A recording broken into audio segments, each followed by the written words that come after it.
All right, before we get going, a couple things you need to be aware of.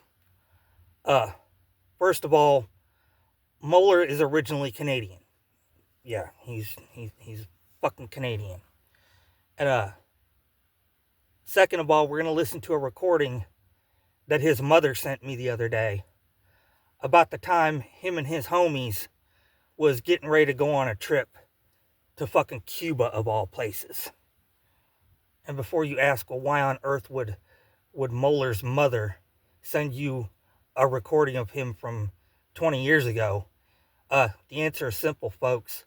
Uh, Moeller's mother is very disappointed with him and thinks that this might teach him, some fucking manners and whatnot. Ice.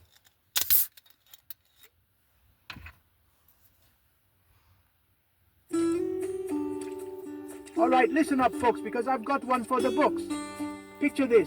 20 years ago in Grand Prairie, I was a young, dumb, pale Canadian, ready for a Cuba trip of a lifetime. My buddies and I had it all planned out, and I wasn't going to spend it looking like a boiled lobster.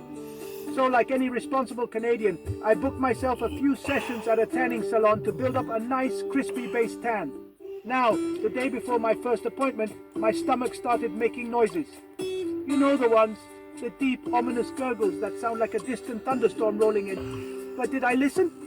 Nah, I had a mission. I strutted into that tanning salon with purpose, into my private room, stripped down to my birthday suit, slapped on those little protective goggles, and climbed into that warm, glowing bed like a rotisserie chicken ready for the spit. The first 15 minutes were peaceful. The heat felt good. I was relaxed. And then the first gas bubble arrived. No biggie. I let it slip out like a silent little ghost. No harm, no foul. But then round two started brewing.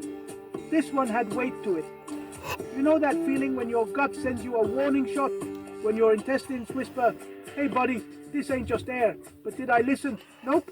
I was cocky. I thought I knew my own body. So I pushed. Biggest mistake of my life. What came out wasn't a fart. It wasn't even a shot. It was a Category 5 liquid disaster, an absolute biblical flood of molten, high-temperature, hot gut stew. It exploded out of me like a fire hose with no one holding it. And here's the thing about tanning beds. They're convex. The head end is higher than the foot end. So as soon as the hot fecal tsunami erupted from my backside, it started flowing downhill. I leapt out of that bed so fast my goggles nearly flew off my face. Panic took over. The lava-like pool river was on the move, slowly cascading toward the foot of the bed like a goddamn chocolate fondue fountain from hell. I looked around in terror. No towels, no paper towels, no mop, just a tiny trash can and a box of baby wipes. I grabbed the garbage can like a desperate soldier in battle, shoving it at the foot of the tanning bed like a man trying to catch a mudslide with a bucket. But the river was too strong. I had to act fast. I did what no man should ever have to do. I used my own forearm as a poop squeegee. I pressed that hot, slick, steaming pile of human shame back up the slope, trying to corral it into the garbage can before it could hit the floor. My own arm, now a tool of absolute disgrace, glistening with the fruits of my failure. The smell was horrific. The heat from the tanning bed mixed with the steamy, fresh off the production line fecal fog, turning the room into a gas chamber of pure evil. I was dry heaving while I scrubbed. With one tiny face towel, I wiped up what I could. It wasn't enough. It was never going to be enough. I used every last baby wipe in that box, my hands and arms covered in a war crime, stuffing it all into the tiny garbage can like a serial killer hiding evidence. I finally got myself somewhat clean, threw on my clothes and burst out of that room like I just survived a house fire. The girl at the front desk looked up and smiled. "Would you like to book your next session?" she asked.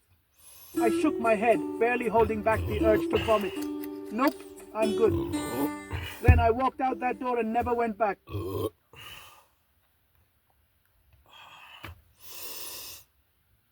That's nasty, Moeller. Fucking nasty.